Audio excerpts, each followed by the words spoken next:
This is the Uni 30Hz USB C to HDMI cable. It's well built with a braided cable and sturdy metal connector casings on each end. It supports 4K at up to a 30Hz refresh rate and allows for audio and video pass-through. In testing with my 15-inch MacBook Pro and Samsung 6 Series TV, this worked flawlessly. There's a nice white indicator light on the USB-C end of the cable, which seems to only illuminate when there's actually video being transmitted rather than when it's just plugged in. Now, this cable should work in clamshell mode, but for some reason I couldn't get this to work with my TV, which I believe is due to the TV itself. I say this because I also have a 60Hz USB-C to DisplayPort Uni cable that I use with my monitor that has no issues with the clamshell mode.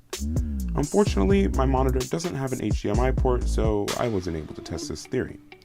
In conclusion, if you're looking for a well-built and good-looking USB-C to HDMI cable that maybe you're just planning on using for video streaming or just for normal desktop work, this is the cable for you.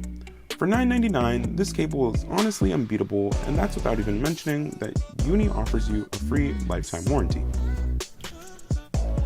Anyways, that's going to be it for this video, guys. I hope you like this new short video format that I'm trying out for smaller products and just kind of less significant electronics. But go ahead and leave a comment down below, tell me what you think, and I'll see you in the next one.